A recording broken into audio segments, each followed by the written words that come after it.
Hey there, movie aficionados and fellow time travelers. Ever found yourself in a cozy corner of nostalgia, reminiscing about the golden era of cinema when gentlemen prefer blondes graced the silver screen in 1953? Ah, those days. It's like stepping into a time machine and diving headfirst into a world of glitz, glamour, and some sizzling Monroe-Mansfield chemistry. Did you ever watch this classic back in the days? It's a question that unfailingly stirs up a treasure trove of memories. Whether it was under the stars at a drive-in or curled up on your favorite armchair, watching Marilyn Monroe and Jane Russell in all their sparkling glory, this iconic movie left an indelible mark on many hearts. Now, here's the exciting part. Can you recall your favorite moments? Those unforgettable characters, and the experiences that made Gentlemen Prefer Blondes a timeless classic in your book. Perhaps it's Lorelei's enchanting allure, Dorothy Shaw's wit, or the unforgettable musical numbers that continue to hum in your heart. So, let's step back in time together.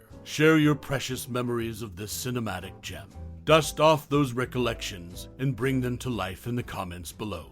Let's relive those magical moments and celebrate the timeless allure of Gentlemen Prefer Blondes. But wait, before you delve into your memories, how about we sprinkle a little stardust with some intriguing random facts about the show? Stay tuned, you're in for a delightful journey through time and film history. It's time to unlock the vault of memories and knowledge together, my fellow cinephiles. Gentlemen Prefer Blondes, a tale that transcends eras.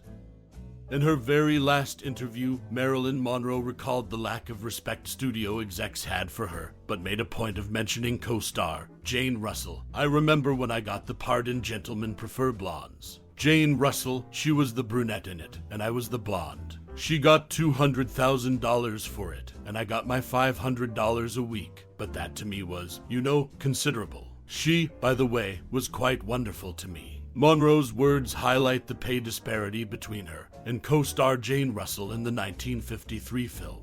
Monroe's weekly salary for the film was a stark contrast to Russell's hefty paycheck, showcasing the gender wage gap in Hollywood at the time. Monroe's candid reflection sheds light on the inequalities that persisted in the entertainment industry, even for such iconic figures. This statement provides a glimpse into the challenges Monroe faced during her career and the disparities in pay between male and female actors, and it serves as a reminder of the gender inequities that persisted in the film industry during that era.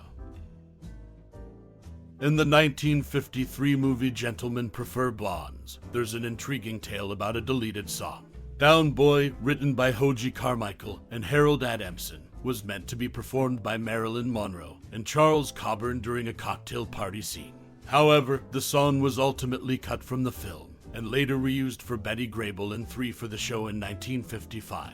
Interestingly, in 2005, a man named Jack Allen rediscovered Monroe's version of Down Boy in a stack of playbacks he acquired from an online auction. He had it remastered, and the song remains unreleased to the public. More recently, in 2015, Timbaland obtained Allen's permission to sample Marilyn Monroe's rendition of the song. Despite this, the song still hasn't seen the light of day.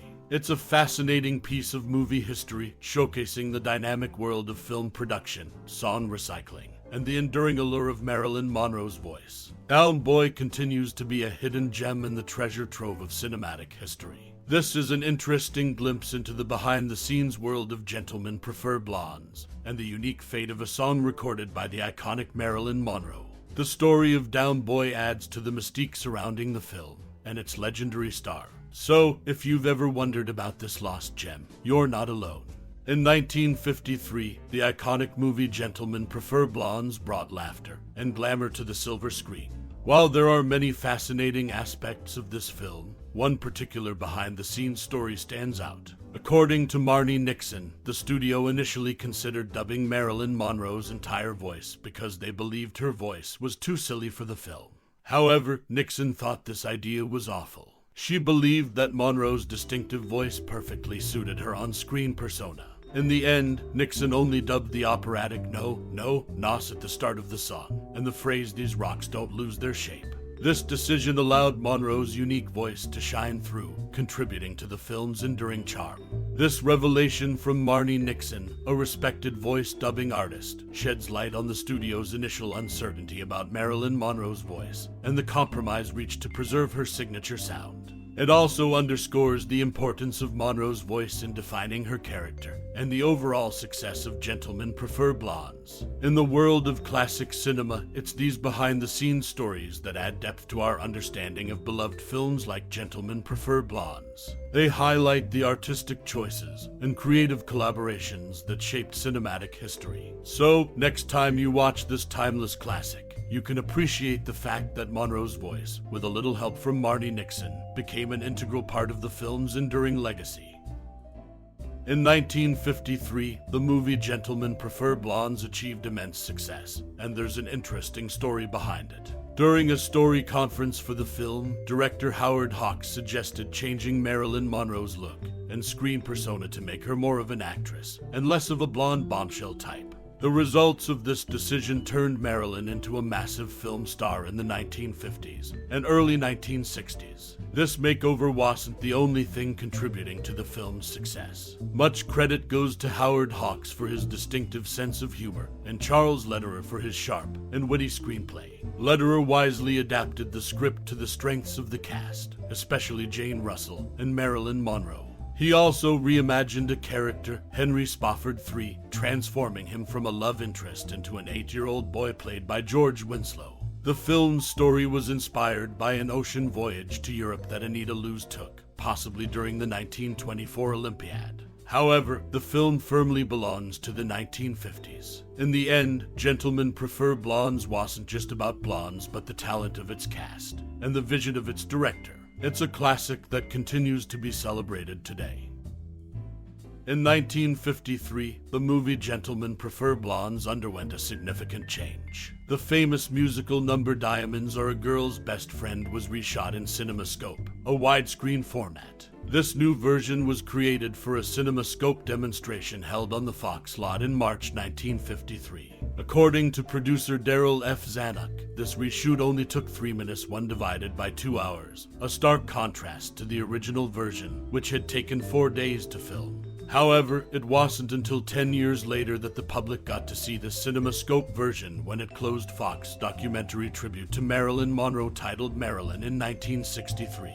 This change marked a technical advancement in filmmaking, showcasing the adaptability of classic films to new technologies. The rapid production of the CinemaScope version demonstrated the film industry's willingness to embrace innovations. Now, let's put this into perspective. The original movie featured Marilyn Monroe and her iconic performance. The reshot CinemaScope version allowed a new generation to witness her glamour in a wider cinematic view, emphasizing the enduring popularity of Monroe's work. In today's terms, the $15,000 that Dorothy estimated Lorelei needed for her tiara would be worth about $146,000 in 2021.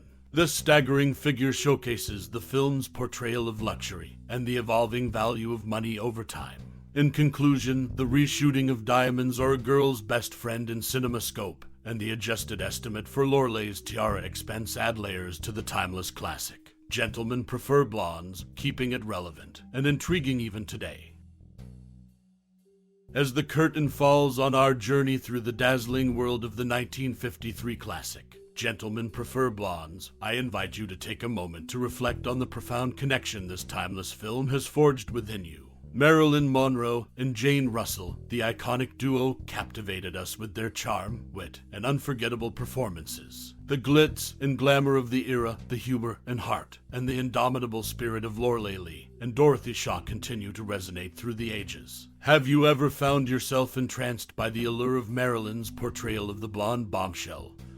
Or felt a kinship with Jane's vivacious and independent Dorothy? Perhaps the melodies of Diamonds Are a Girl's Best Friend still dance through your mind. Or maybe it's Lorelei's quest for love, an adventure that mirrors your own desires. Now is the perfect moment to share your cherished memories and thoughts about this cinematic gem. Did you first watch it on a lazy Sunday afternoon, or did it become a beloved tradition? Is there a particular scene or line that you hold dear? How has Gentlemen Prefer Blondes left an indelible mark on your own narrative? Your reflections are a testament to the enduring magic of this film, which transcends time and continues to enchant audiences, generation after generation. We look forward to hearing your stories and insights. Thank you for joining us on this cinematic voyage, and for sharing your passion for Gentlemen Prefer Blondes. Your presence has made this journey all the more special. Until we meet again for our next adventure in the world of cinema, remember that the silver screen has a way of bringing us all a little closer together, no matter where we are.